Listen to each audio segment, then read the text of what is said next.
সংবাদ মাধ্যম 24 ইউটিউব চ্যানেলে আপনাকে স্বাগত জানাবো এই মুহূর্তের পাওয়া সবথেকে বড় খবর। নন্দীগ্রাম জেলায় পূর্ব মেদিনীপুরের 26-এর লড়াই কোন দল পাবে কত আসন, জোর টক্করের জবরদস্ত হিসেব। দর্শক শুনছিলেন সংবাদ শিরোনাম, আসছে বিস্তারিত খবরে। 26-এর বিধানসভার নির্বাচনের দামামা যেন বেজে গিয়েছে। পূর্ব মেদিনীপুর জেলা কোন দল কত আসন জিতবে এই নিয়ে শুরু হয়ে গিয়েছে জোর হিসেব। শুরু হয়ে গিয়েছে শাসক বিরোধী দুই শিবিরই জোর চর্চা।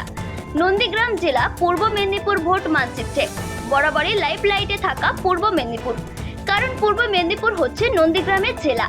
সেই পূর্ব মেদিনীপুর জেলায় কোন দল কত আসন পাবে তা নিয়ে যুদ্ধধান তৃণমূল ও বিজেপির মধ্যে জোর চর্চা শুরু হয়ে গিয়েছে। দুই দলের রাজ্য স্তরে কড়া নজর রয়েছে এই জেলার ফলাফলের দিকে।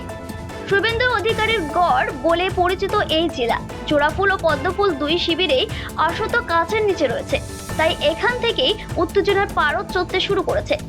কদিন আগে কাঁথিতে 21শে জুলাই সমর্থনের সভা থেকে এসেছিলেন তৃণমূলের অন্যতম রাজ্য সম্পাদক কুণাল ঘোষ।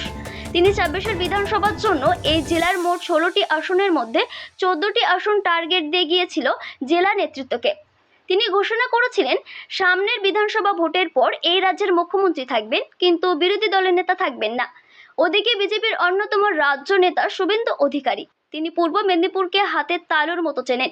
গত লোকসভা নির্বাচনে এই রাজ্যে তালুক ও কাঁথির দুটি আসনে জেতার অন্যতম কাণ্ডারি ছিলেন রাজ্যের বিরোধী দলের নেতা। পূর্ব মেদিনীপুর যে শুভেন্দুর গড় তা বহুবার প্রমাণ করেছেন তিনি। তাই সামনের বিধানসভায় এই জেলায় 16টি আসনের মধ্যে 16টিতে জিতে নরেন্দ্র মোদীকে উপহার দিতে চান শুভেন্দু অধিকারী।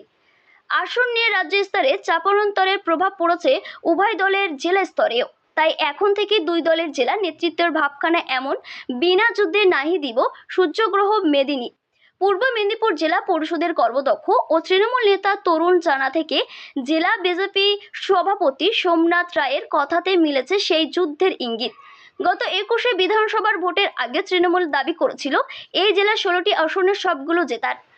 উল্টো দিকে শুভেন্দু অধিকারী দাবি করেছিলেন অবিভক্ত মেদিনীপুর জেলায় 35টি আসনেই পদ্ম শিবিরকে জেতানোর। তৃণমূল বা বিজেপির কোনো পক্ষেরই ভবিষ্যৎবাণী মেলেনি। এবার সামনে 26-এর লড়াই। 26-এর বিধানসভা নির্বাচনে দুই শিবিরই কাদের দাবি মিলবে আর কাদের মিলবে না সেই উত্তর দেবে সময়।